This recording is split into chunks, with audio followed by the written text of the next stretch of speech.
If you read the firsthand accounts of people who have lived through and witnessed their own country's descent into authoritarianism, you'll notice some common themes emerge. Folks often describe a rise in polarization and fear among the people.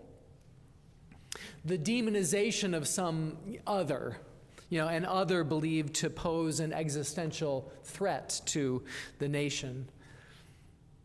They chronicle the erosion of the rule of law, mistrust of the institutions that uphold it, and threats to the free press. These and other hallmarks of authoritarian-prone societies are well documented. But there's another detail that you'll find tucked into many of these accounts that's always struck me. An intimate detail that sometimes gets overlooked because maybe at first it doesn't seem as significant as all the others. And that's that when authoritarianism is on the rise in a nation, one of the things that happens is people stop looking at each other.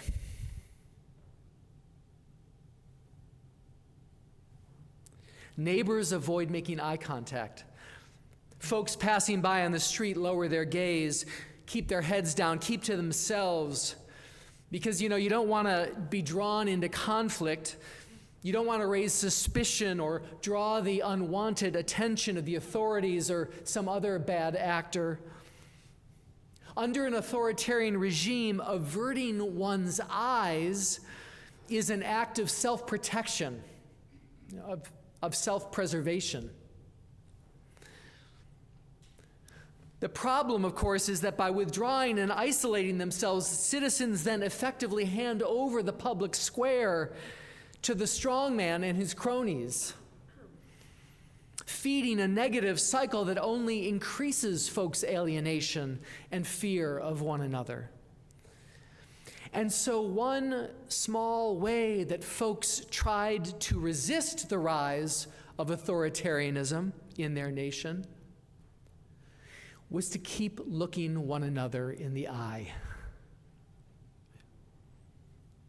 to offer to their fellow citizens their own open, friendly, vulnerable face, to remain connected to each other. And in so doing, they hope to preserve, if not their nation, at least their humanity. This testimony, this small detail about how folks tried to resist authoritarian culture has taught me something important about what it takes to nurture our democratic culture. Back when I studied political science in college, I was taught that strong democracies were formed by documents like constitutions and bills of rights, or through legislation, court cases, elections, great leaders of mass movements.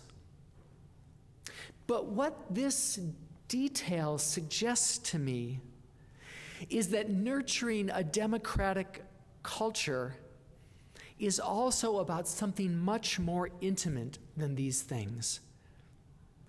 It's about the quality and character of our relationships with our fellow citizens. It's about whether and how we're willing to engage with one another, trust one another, build common cause and an imagined future with one another. I've come to believe that at its heart, democracy is an intimate practice, an intimate union among citizens, a public union, but intimate nonetheless. And like all intimate relationships, it requires trust and vulnerability and openness, shared purpose. I learned that we can't rely solely on our institutions or our leaders to protect and defend our democracy. Each one of us has a responsibility and has the power to nurture this resilient culture, even by doing something as simple as looking a stranger in the eye.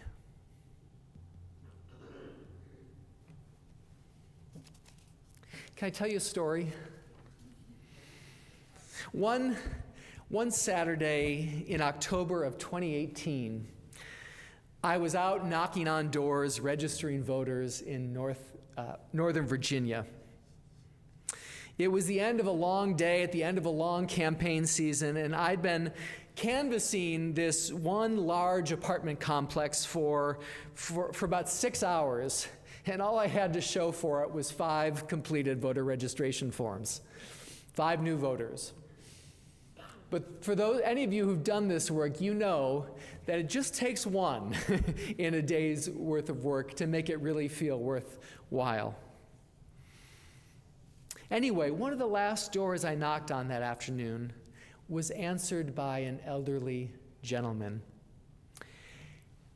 And he greeted me very cautiously at first. He kind of opened his door just a little crack. He left the chain locked, and he looked through the crack, looking warily at me. But when I told him the reason for my visit, his whole demeanor changed. He undid the lock, flung open the door, and with a big smile said to me, "Thank you, yes, I do want to register to vote." "Please," said the man, "come in and sit down." While he filled out the lengthy registration form, he kindly offered me a glass of water and a seat on his couch. Now, I'll just say that's not exactly best practice when it comes to doing voter canvassing. You're not really supposed to go inside someone's house, but it felt right in this moment, right? And as the man filled out the form, we chatted some, and he told me a little bit about his life, and he pointed out the many photos and mementos from his native Ethiopia. Before long, he had completed the entire form except for the place where it asked for his Social Security number. And he frowned at me. He said, "Is this really necessary?" He suddenly became suspicious. And I said, I know that's sensitive and personal information, but I'm afraid Virginia requires it on the form. And he said, "Well, it's just that I don't know you. And here I am giving you all this personal information. I don't know what you're going to do with it." "I know," I said. And he fixed his gaze on me for a while longer, and he kind of like he was sizing me up, And then he said, "You know what? I trust you." And he added his Social Security number to the form, and he handed it back to me. And I thanked him for trusting me. And he thanked me for helping him register to vote. And then we said goodbye. But reflecting later on this interaction, I realized that in some ways it embodied for me the very essence of our democratic experiment. Because at its very heart, to live in a democracy is to hand over to someone else, often a complete stranger, something that is personal and precious to us. Right? Sure, a Social Security number, but also the protection of our civil rights and liberties, the stewardship of our shared future, our children's future. Democracy is to place these precious things in someone else's hand and say, "I trust you. I trust that you'll protect my rights and safeguard my future just as I will yours." That's essentially what we're saying to one another in a democracy. And it can be a beautiful thing, and it can be a terrifying thing, right? because it leaves us vulnerable. And any one of us who's found ourselves in the position of watching other people take a vote on our basic rights and liberties knows exactly how vulnerable that feels, right? Any one of us whose ancestors' freedom and well-being was subject to another's will and whim knows deep down how risky that democratic experiment feels. But you know what? That authoritarian, that strong man out there is always betting that we won't take that risk. Right? That our sense of fear and vulnerability will drive us into his protective embrace. That's why he sows discord and fear and mistrust, so we won't believe in one another, so we won't trust one another. Friends, this year, 2024, is a critical year for our democracy.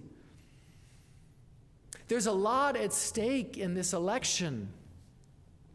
But beyond the election, there is a lot of work for all of us to do to strengthen and nurture this culture of democracy by building relationships of mutual trust and common purpose with our fellow citizens. How do we do that? Well, we can start by going out there and meeting our fellow citizens. You know, I've been doing voter registration work for more than 20 years now, and over all those years, as I alluded to before, I probably just netted like 100 new voters during that time. Not a big number in the great scheme of things. But over that time, I've also had many hundreds, maybe more than 1,000 conversations on a front stoop with my fellow citizens, where we said hello and made eye contact with one another and discussed getting out and voting. Some folks were friendly and happy to chat, others not so much. And I never knew the political leanings of the people I spoke to. But nonetheless, there was a sense in our conversation that our democracy was a shared practice, that we were in it together. Nothing has nurtured my hope for our democracy more than these conversations. Even when the election hasn't turned out how I had hoped, the fact of having been out there talking to my fellow citizens has helped me keep the faith. I mean, can I get an amen from some of you who've been out and done this work? I mean, isn't that true about going out and knocking on doors? It restores your faith in our democracy. So why don't we knock on some doors together this election year? I'm also thinking about the important work that we do together with the Greater Boston Interfaith Organization, GBIO. That's the group where we work across lines of class and culture and race to build a strong people's movement here in our city, in our region. And what does GBIO teach us? Is the building block of a democratic movement? What have we learned from them? That building block is a one-on-one conversation, right? A public but intimate conversation with another citizen about what matters to us and our lives and our future and our families. That's how we build a culture of democracy. One person-to-person conversation at a time.